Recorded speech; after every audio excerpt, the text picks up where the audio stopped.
على الدين كله وكفى بالله شهيدا أشهد أن لا إله إلا الله وحده لا شريك له وأشهد أن محمدا عبده ورسوله لا نبي ولا رسول بعده أما بعد alhamdulillah wa syukurillah.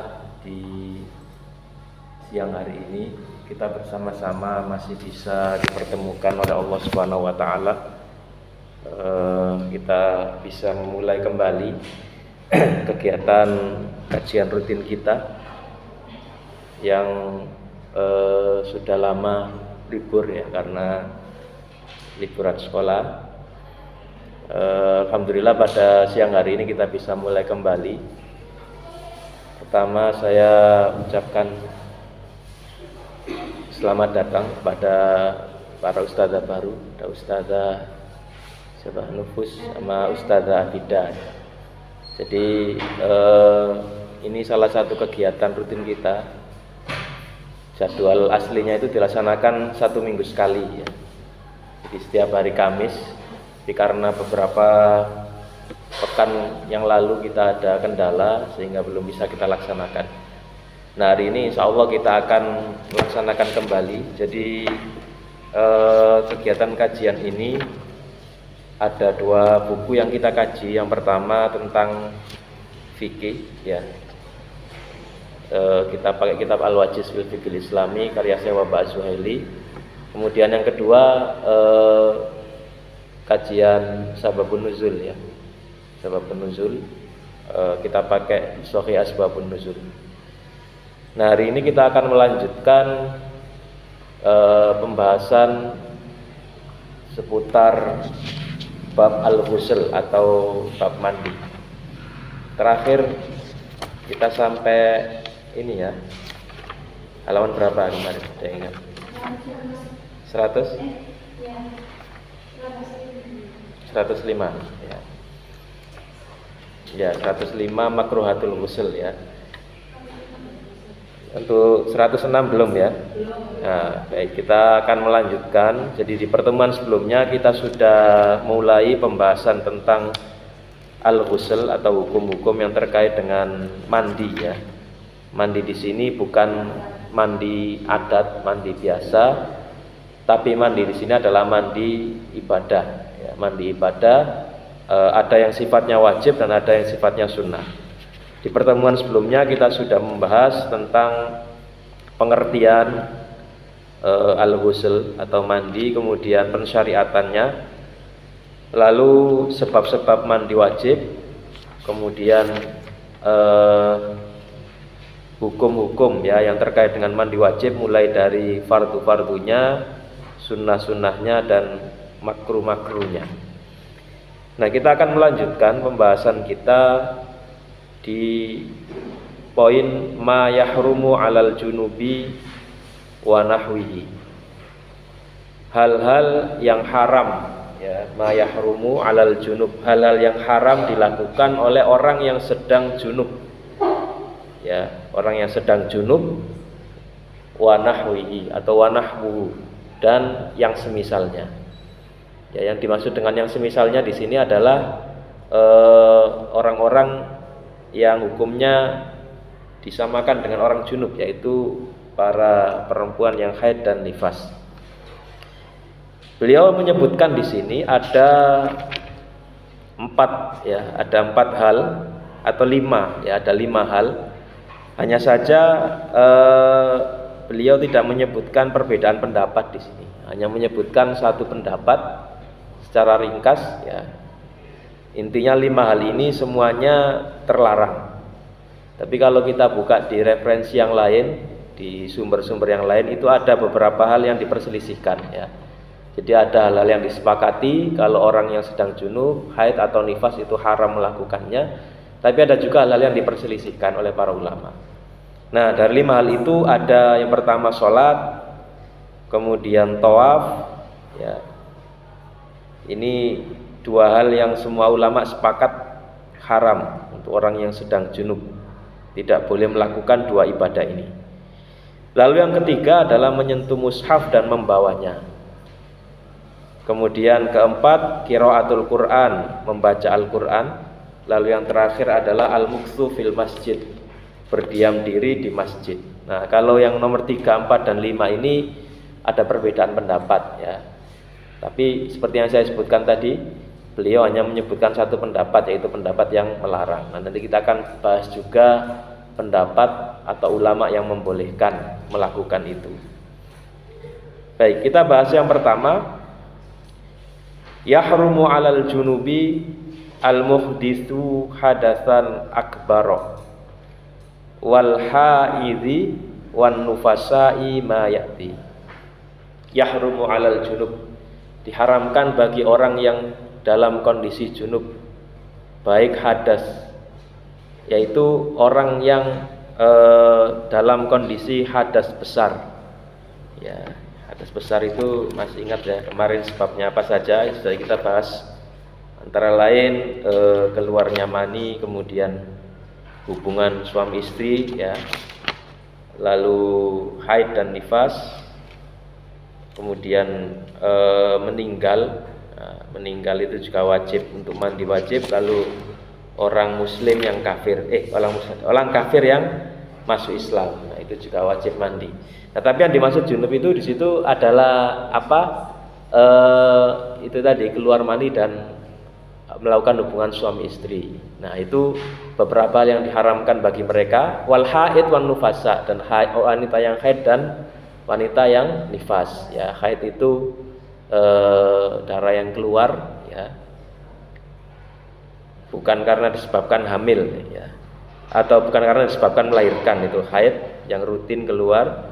Kemudian kalau nifas itu darah yang keluar setelah seseorang melahirkan. Nah, diharamkan beberapa hal ini. Yang pertama, al-awwal as-sholatu bi anwa'iha. Salat bi anwa'iha, dengan berbagai macam jenisnya. Nah, apa yang dimaksud bi anwa'iha di sini? Beliau menjelaskan, wa minha jami'us sajdat kasajdati tilawati wasajdati syukri. Nah, diantara yang semisal dengan sholat itu adalah seluruh jenis sujud, seperti sujud tilawah dan sujud syukur ya. Jadi terlarang bagi orang yang sedang dalam kondisi junub melakukan hal itu, yaitu sholat, kemudian sujud tilawah, sujud syukur. Ini berdasarkan firman Allah, wa in kuntum junuban fatahharu. Jika kalian dalam kondisi junub, fatahharu, maka bersucilah. Surat Al-Maidah ayat ke-6. Ini sudah ijma' ulama ya, tidak ada yang berbeda pendapat dalam masalah ini. Begitu juga pendapat kedua, at-tawafu haulal baitil harami walau naflan. Tawaf di sekeliling Baitul Haram, di sekeliling Masjidil Haram, walau naflan, meskipun naflan itu artinya sunnah, tawaf sunnah ya. Jadi tawaf itu ada yang sifatnya wajib dalam ibadah haji, itu ada yang sifatnya sunnah ya. Jadi baik tawaf wajib atau tawaf sunnah itu tidak boleh dilakukan bagi perempuan yang haid. Fi ra'il jumhur ghairi al-Hanafiyah, menurut pendapat mayoritas ulama selain mazhab Hanafi. Apa alasannya mayoritas ulama mengharamkan atau berpendapat haram bagi wanita yang haid atau bagi orang yang junub untuk melakukan tawaf? Li'annahu sholatun, karena tawaf di sekeliling Baitullah itu hukumnya sama dengan sholat ya, karena tawaf itu sholat. Berdasarkan hadis, innamat tawafu bil baiti sholatun fa idza tuftum fa'aqillu al-kalam. Sungguhnya tawaf di dalam Masjidil Haram itu seperti sholat. Fa'idha tuftum, maka ketika kamu bertawaf, fa'aqillul kalam, jangan terlalu banyak bicara. Artinya seandainya bicara itu tidak apa-apa, boleh ya. Jadi bedanya sholat dan tawaf itu kan boleh berbicara di luar, atau boleh berbicara pembicaraan biasa gitu ya, ngomong dengan temannya ketika mutari Ka'bah itu dibolehkan, tetapi di hadis ini disarankan agar jangan terlalu banyak bicara. Nah, ini yang menjadi alasan, menjadi dalil mayoritas ulama yang berpendapat bahwa tawaf itu sama dengan sholat, disyaratkan harus suci dari hadas kecil, apalagi dari hadas besar. Nah, kemudian kita bahas yang ketiga, hamlul mushaf, masul mushafi wa hamluhu, menyentuh mushaf, wa hamluhu, dan membawanya. Nah, seperti yang disebutkan tadi bahwa ini sebenarnya ada perbedaan pendapat di kalangan para ulama, ya. Tapi beliau di sini hanya menyebutkan satu pendapat. Yang disebutkan di sini yang mengharamkan saja, ya. Beliau mengatakan di sini liqaulihi ta'ala la yamassuhu illal mutahharun. Tidaklah menyentuh Al-Qur'an itu illal mutahharun, kecuali orang-orang yang disucikan. Al-Waqiah, surat Al-Waqiah. Wa qauluhu sallallahu alaihi wasallam, dan sabda Rasulullah sallallahu alaihi wasallam, la yamassul Qur'ana illa tahirun. Tidak boleh menyentuh Al-Qur'an kecuali orang yang suci. Nah, ini pendapat mayoritas ulama. 4 mazhab itu semuanya mengharamkan wanita yang haid dan nifas itu menyentuh Al-Qur'an dan membawanya. Nah, hanya saja ada pendapat lain, ya. Pendapat lain yang tidak beliau sebutkan di sini, pendapat dari mazhab Thahiri. Mereka mengatakan bahwa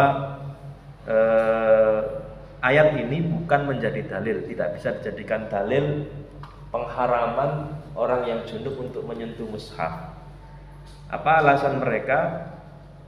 Alasannya adalah makna la yamassuhu illal mutahharun. Kata al-mutahharun di situ artinya bukan orang-orang yang suci dari haid nifas atau suci dari hadas kecil dan hadas besar, tapi al-mutahharun itu menurut mazhab Thahiri, ya, ada pendapat dari mazhab Thahiri, itu diartikan sebagai orang-orang atau para malaikat. Jadi sebab perbedaan pendapatnya itu karena mengartikan mutahharun. Kalau jumhur mengartikannya orang-orang yang suci, ya, tapi kalau dari mazhab Thahiri tadi mengartikan itu para malaikat, ya. Jadi tidak bisa dijadikan sebagai dalil mengharamkan orang yang junub untuk menyentuh mushaf, ya. Meskipun baiknya memang ya harus berwudu kalau bisa, ya, ketika akan menyentuh Al-Qur'an, atau kita ajarkan ke anak-anak sebelum baca Al-Qur'an itu bersuci dulu, ya, biar ketika dalam kondisi membaca Al-Qur'an, membawanya itu dalam kondisi yang suci. Nah, lalu perbedaan pendapat ini juga tidak berlaku bagi orang yang menyentuhnya dengan penghalang, ya. Jadi kalau ada wanita haid misalnya, dia menyentuh Al-Qur'an, menyentuh mushaf menggunakan sarung tangan misalnya, atau menggunakan kain dan lain sebagainya, atau membawanya di tas, itu tidak masuk kategori menyentuh, ya. Jadi menurut mayoritas ulama tetap dibolehkan, misalnya bawa sarung tangan atau bawa kain dan lain sebagainya, selama tidak bersentuhan langsung. Begitu juga sebenarnya kalau kita ingin mengambil pendapat jumhur itu bisa disolusikan juga. Kan sekarang mushaf tidak hanya berupa buku, ya, ada yang digital, misalnya memakai HP. Nah, HP sendiri itu kan bukan mushaf, meskipun ada aplikasi mushafnya, tapi itu hukumnya beda dengan hukum mushaf. Jadi tidak masuk kategori yang diharamkan oleh mayoritas ulama maupun mazhab Thahiri. Ya, tapi kalau mazhab Thahiri memang membolehkan, ya, membolehkan menyentuh Al-Qur'an. Nah, itu tentang menyentuh. Kemudian yang keempat, setelah menyentuh atau selain menyentuh, di antara hal yang diharamkan, dan ini terjadi khilaf, adalah qiraatul Qur'ani bilisanihi walau li harfin aw duna ayatin indal hanafiyati wa yuqsadu al-qiraatu wa biqasdil qiraati la adz-dzikri awid du'ai wala halati jarayanil Qur'ani ala lisanihi bila qasdin. Nah, ini, ya. Beliau menyebutkan yang keempat yang diharamkan adalah membaca Al-Qur'an dengan lisan, walau li harfin, meskipun hanya satu huruf atau tidak sampai satu ayat menurut pendapat Hanafiyah. Dan juga memang tujuannya untuk membaca Al-Qur'an, bukan untuk zikir. Maksudnya adalah ya kita niatnya memang baca Al-Qur'an, baca ayat-ayat yang ada di mushaf, bukan untuk zikir-zikir yang disebutkan di Al-Qur'an. Seperti apa contohnya zikir yang ada di Al-Qur'an? Doa apa? Rabbana atina fid dunya, itu kan ada di Al-Qur'an ya. Kemudian apa lagi? Rabbana la tuzigh qulubana ba'da idh hadaitana, itu juga ada di Al-Qur'an. Kemudian doa naik kendaraan ya.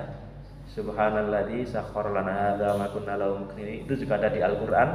Tapi kalau niatnya itu bukan untuk membaca ayat Al-Qur'an, tapi niatnya untuk zikir, itu tidak masuk kategori yang dilarang di sini. Ya. Begitu juga atau doa ya, zikir atau doa wala halati jarayanil Qur'an ala lisanihi bila qasdin. Atau ayat Al-Qur'an itu muncul sendiri tanpa sengaja. Ya mungkin karena saking seringnya baca Al-Qur'an gitu ya, sehingga kaget yang disebut bukan nama-nama binatang tapi baca ayatnya. A'udzubillahi minasyaitonir rajim. Qul huwallahu ahad Allahus samad. Atau bagaimana gitu ya, dalam kondisi tidak sengaja, tidak sadar, yang diucapkan adalah Al-Qur'an. Atau misalnya ngelindur, mengigau, tapi yang dibaca ayat Al-Qur'an. Nah, itu berarti dia tanpa sadar melafazkan ayat-ayat Al-Qur'an. Ya. Nah, apa dalil yang digunakan oleh para ulama yang tidak membolehkan atau orang yang junub dan semisalnya membaca Al-Qur'an? Berdasarkan pertama hadis Ali. Ya, li hadis Ali radhiyallahu anhu kana Rasulullah sallallahu alaihi wasallam yaqra'ani yukri'unal Qur'ana ala kulli halin ma lam yakun junuban. Kana Rasulullah sallallahu alaihi wasallam yukri'una itu artinya membacakan untuk kami Al-Qur'an ala kulli hal, pada setiap kondisi, kapanpun, dimanapun, malam yakun junuban, selama beliau tidak dalam kondisi junub. Selama tidak junub, beliau tidak ada kendala ya membacakan Al-Qur'an untuk para sahabat.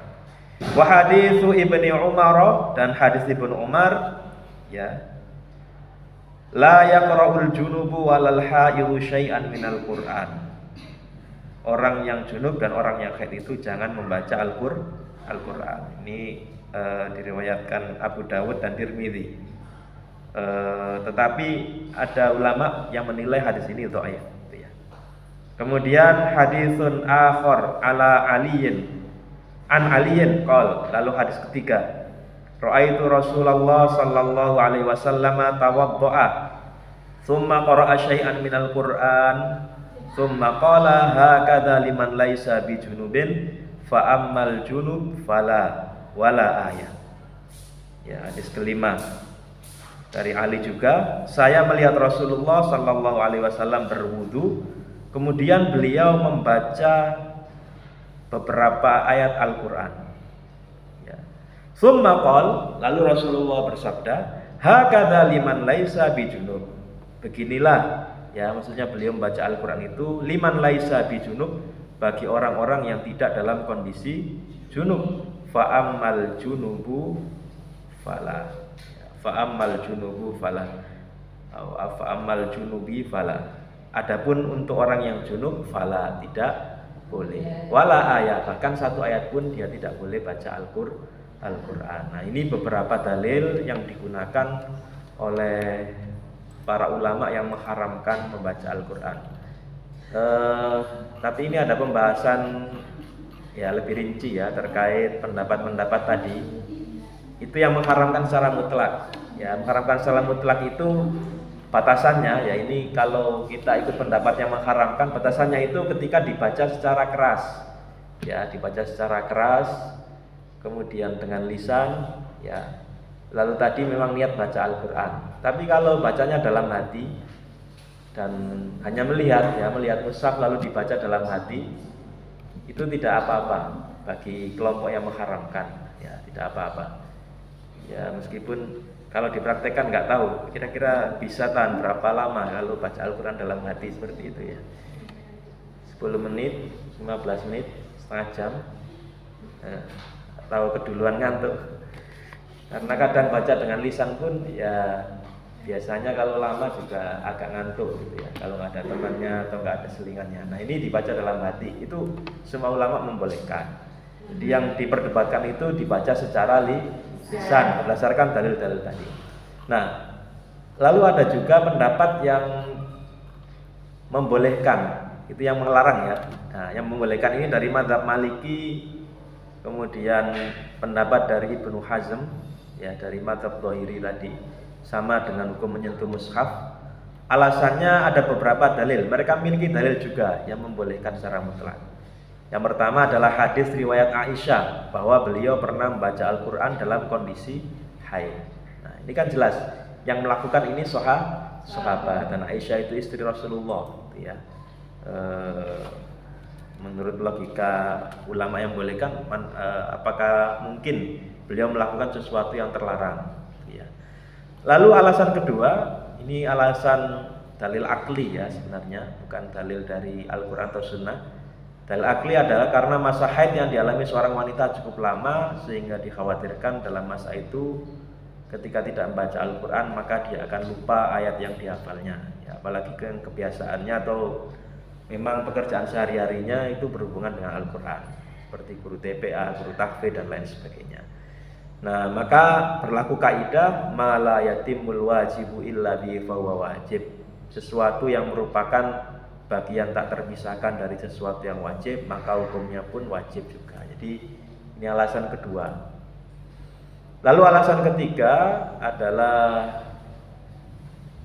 membaca Al-Quran, sujud tilawah, menyentuh mushaf dan zikir merupakan perbuatan baik yang dibalas akan mendapatkan pahala, sehingga orang yang melarang melakukannya wajib mendatangkan dalil yang jelas ya.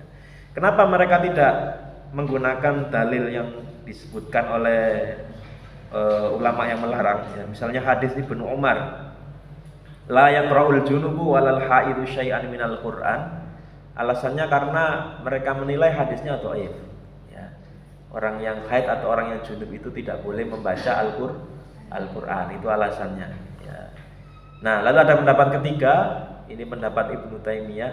Beliau mengatakan boleh dalam keadaan darurat ya. Dalam keadaan darurat itu ketika khawatir ayat Al-Quran akan terlupa ketika tidak dibaca dalam masa haid ya. Atau jika wanita tersebut seorang guru yang mengajar Al-Quran, di mana ketika dia tidak boleh membacanya maka dia harus meninggalkan pekerjaannya. Itu tadi seperti guru TPA, guru tahfidz.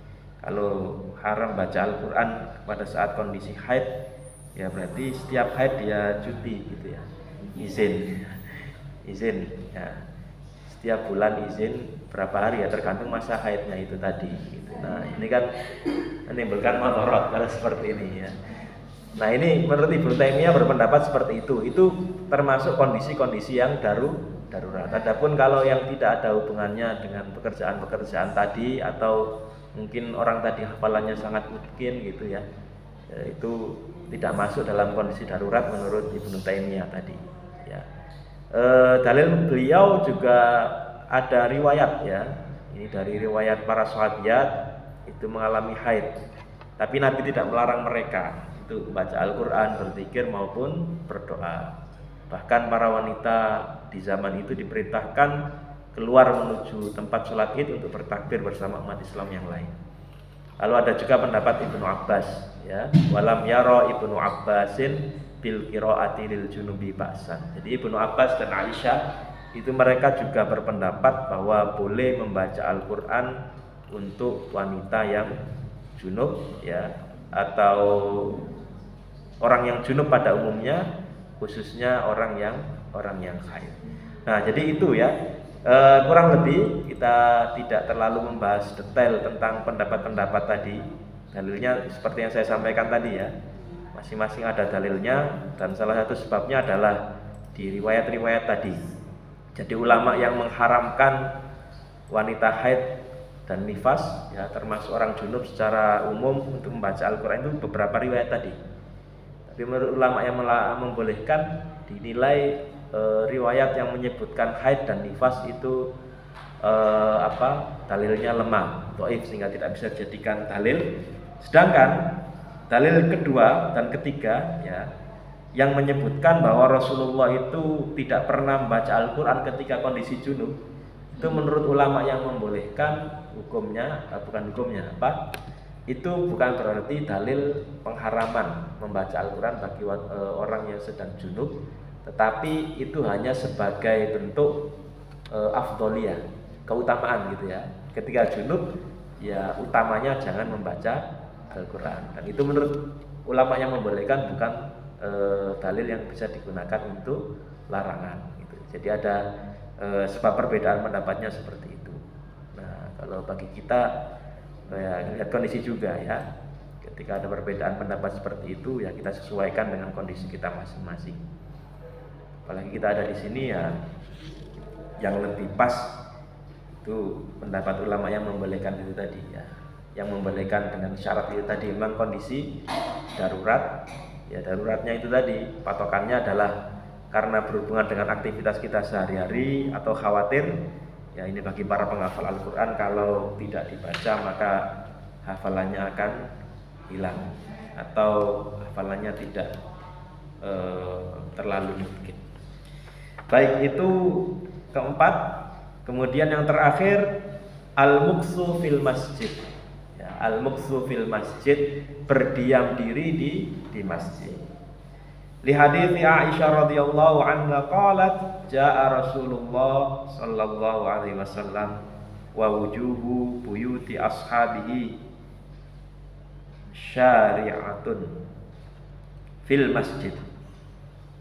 Rasulullah sallallahu alaihi wasallam datang dan rumah-rumah para sahabat itu menghadap ke masjid. Syariah fil masjid itu artinya apa? Artinya kalau mau masuk ke rumah itu harus lewat masjid dulu gitu ya. Ya nggak tahu gimana posisi rumahnya, yang jelas kalau ingin masuk pintu rumah itu harus melewati masjid terlebih dahulu. Jadi pintu-pintu mereka itu menghadap ke masjid. Kemudian Rasulullah mengatakan wajjihu hadhil buyuta anil masjidi fa inni la ahillul masjida lihaidin wala junubin. Wajhu artinya jauhkan rumah-rumah kalian itu atau rumah-rumah ini anil masjid, dari masjid. Jangan pintunya itu langsung menghadap ke masjid. Kalau ada jalan lain ya kalau bisa dirubah gitu ya. Karena aku tidak menghalalkan masjid lihaidin wala junubin, untuk wanita yang haid dan wanita yang dan orang yang junub. Ini dalil pertama. Kemudian dalil kedua, wa haditsu Ummi Salamah radhiyallahu anha qalat dakhala Rasulullah sallallahu alaihi wasallam sarhatal masjidi fanada bi a'la sautihi innal masjida la yahillu lihaidin wala lijunubin. Rasulullah sallallahu alaihi wasallam pernah masuk emperan masjid gitu ya, teras masjid. Lalu beliau nada bi a'la sautihi, beliau menyeru dengan suara yang tinggi, innal masjida la yahillu lihaidin wala lijunub. Sungguhnya masjid itu tidak halal. Halal itu maksudnya tidak boleh dilewati orang-orang yang haid dan orang-orang yang junub. Ya. Ini menurut beliau atau pendapat yang mengharamkan. Jadi dalilnya dari hadis yang pertama riwayat Abu Dawud dan Ibnu Majah, lalu yang kedua riwayat Baihaqi dan Ibnu Majah, dan menurut Imam Al-Baihaqi derajatnya sahih. Amma uburu al-masjidi duna muqsin fa ajazahu Syafi'iyah wal Hanabilah lil junubi wal haidhi wan nufasai idza aminat talwithuhu wa illa muni'at wa haruma 'alaiha dukhul. Itu kalau yang berdiam diri lama, i'tikaf, itu para ulama, mayoritas ulama sepakat tidak boleh. Tetapi kalau hanya melewati saja, gitu ya, sekedar lewat, tidak sampai berdiam lama di situ, menurut ulama mazhab Syafi'i, Hambali dan Syafi'i dan Hambali, beliau mengatakan atau mereka mengatakan bahwa hukumnya boleh, baik bagi orang yang junub, wanita haid dan wanita nifas, dengan syarat aminat talwithuhu, aman atau tidak khawatir mengotori masjid. Mengotori dalam artian mohon maaf, darahnya darah haid dan nifas itu kok mengotori masjid. Karena mungkin zaman dahulu ketika wanita haid atau nifas mungkin belum ada semacam pembalut gitu ya, sehingga mereka menggunakan kain biasa. Nah, kalau tidak khawatir mengotori masjid, maka tidak apa-apa kalau hanya sekedar lewat. Wa illa muni'at wa haruma alayya dukhul. Kalau tidak bisa seperti itu, maka hukumnya kembali ke hukum pertama tadi, yaitu terlarang dan diharamkan bagi mereka untuk masuk masjid. Nah, ini yang kelima ya. Meskipun ada juga ulama yang membolehkan, dan lagi-lagi yang membolehkan ini dari mazhab Zahiri. Ya, Zahiri itu tadi seperti saya sebutkan, nama ulamanya ada Abu Dawud Al-Zahiri dan Ibnu Hazm. Ya, mereka berpendapat dibolehkan masuk masjid, bahkan berdiam diri di situ ya karena mereka berpendapat tidak ada dalil yang cukup kuat untuk dijadikan sebagai larangan ya untuk memasuki masjid. Jadi memang ada khilafiyah di dalam masalah ini, tetapi tetap ulama yang membolehkan pun mereka berpendapat dengan syarat itu tadi, tidak dikhawatirkan mengotori masjid ya, sehingga menjadi najis. Baik, mungkin cukup itu dulu ya pembahasan kita di siang hari ini untuk mengawali kembali kegiatan kajian kita. Jadi intinya yang kita bahas di siang hari ini, ada beberapa hal yang diharamkan dilakukan bagi wanita haid dan nifas, atau secara umum bagi orang yang junub ya. Ada yang disepakati ulama dan ada yang diperselisihkan. Yang disepakati adalah sholat, kemudian tawaf, sedangkan yang diperselisihkan adalah menyentuh mushaf, membaca Al-Quran, dan berdiam diri di masjid. Dan tadi sudah kita bahas dalil dari masing-masing ulama yang membolehkan maupun yang melarang beberapa hal yang diperselisihkan tersebut. Sebelum saya akhiri, mungkin ada yang ingin didiskusikan, silakan. Atau ada yang ingin tanyakan terkait pembahasan kita di hari ini.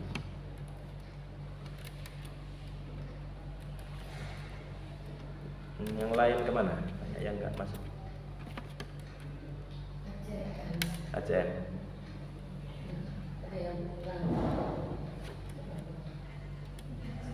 Pulang.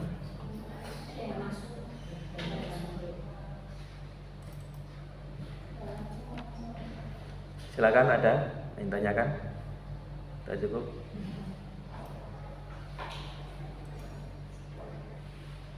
Karena kita baru pertama, jadi kita pemanasan dulu ya, sebentar saja kajiannya. Nanti kalau sudah ini ya kita berbanyak.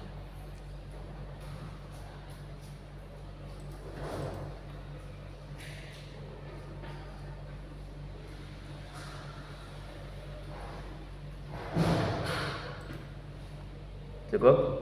Tidak ada pertanyaan? Ya cukup ya. Baik, kalau tidak ada yang tanyakan, kita cukupkan pembahasan kita di pagi, sore atau siang hari ini. Mudah-mudahan apa yang kita bahas bermanfaat. Kita akhiri dengan doa kafaratul majlis. Subhanakallahumma bihamdika asyhadu an la ilaha illa anta astaghfiruka wa atubu ilaik. Allahumma anfa'na bima 'allamtana wa 'allimna ma yanfa'una warzuqna ilman yanfa'una. Sallallahu alaihi wa sallam. Assalamualaikum warahmatullahi wabarakatuh.